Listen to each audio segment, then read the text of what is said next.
Travel on the London Underground. Fares and navigation on the world's largest underground network.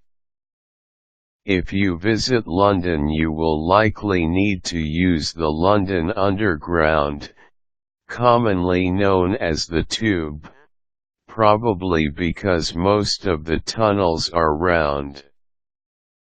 The Underground has been burrowing its way through the capital since 1863. The first trains were steam-driven. Imagine the smell and smoke in the open carriages. Electricity didn't arrive until 1890. Over 400 miles of underground lines crisscross London with frequent trains and station stops and many interconnections.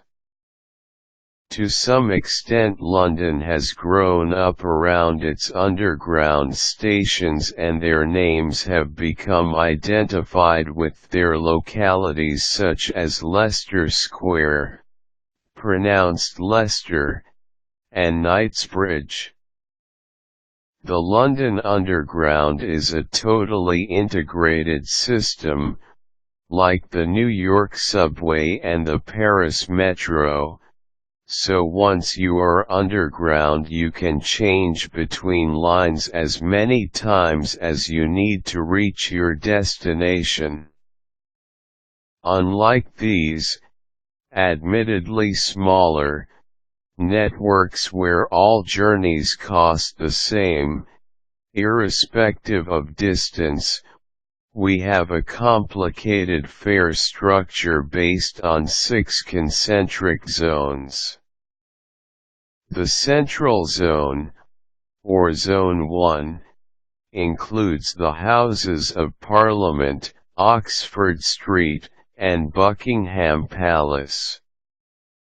If you are in London for just a day or so, you can buy 1 or 3-day travel cards, valid from 9 a.m. to avoid rush hour, to cover the zones in which you want to travel.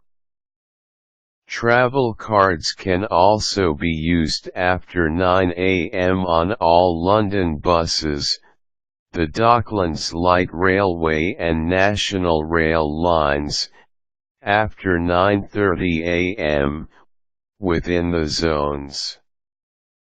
If you need to travel before 9 a.m. you will need to buy individual single journey tickets. Travel cards have a magnetic stripe and you simply insert them into the slot in the front of ticket barrier. The ticket is read and then pops up from another slot at the top. When you remove the ticket, the barrier opens. For longer stays it will pay to invest in an Oyster photocard, which looks like a credit card and has a microchip.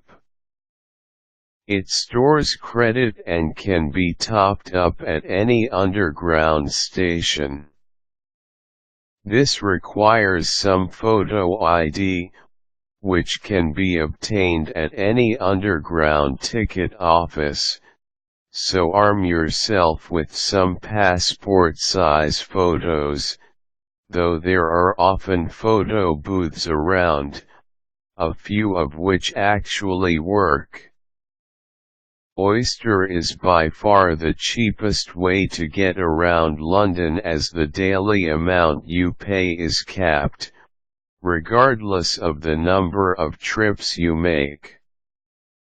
To use an Oyster card, press it against the yellow card reader and the barrier will open and your card will be debited.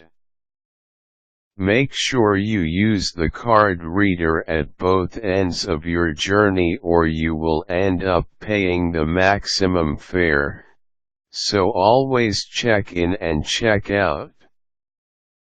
Children under 5 travel free and from ages 5 to 15 at roughly half price, though they will need photo ID that can be obtained from the ticket offices. Children are also eligible for Oyster cards. Use the journey planner. To find your way around, you will need to use the journey planner, the iconic diagram of the London Underground network. This is a schematic diagram, so distances between stations on the planner do not reflect the true geographic distances. There are 11 different underground lines ranging from the Bakerloo Line to the Victoria Line, each with its individual color code. Several lines share the same platforms for a number of stations, so you will need to make sure you get on the right train. Look at the indicator above the driver's head or on the overhead displays. Trains traveling in opposite directions on the same line are usually distinguished as northbound or southbound, eastbound, or westbound, so it helps to know which compass direction you are traveling. Don't try to be too clever in choosing the shortest route if it entails lots of changes.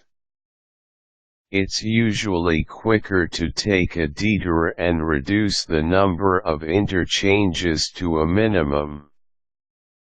A great source of confusion is that many lines branch and not all trains go to the end of the line, particularly at off-peak times.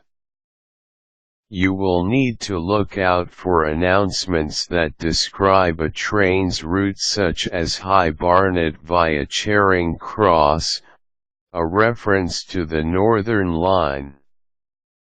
Trains run till reasonably late, well past midnight, but it helps to find out the time of the last tube to avoid having to get a taxi or navigate London's night bus service, which my feral teenage sons know like the backs of their hands.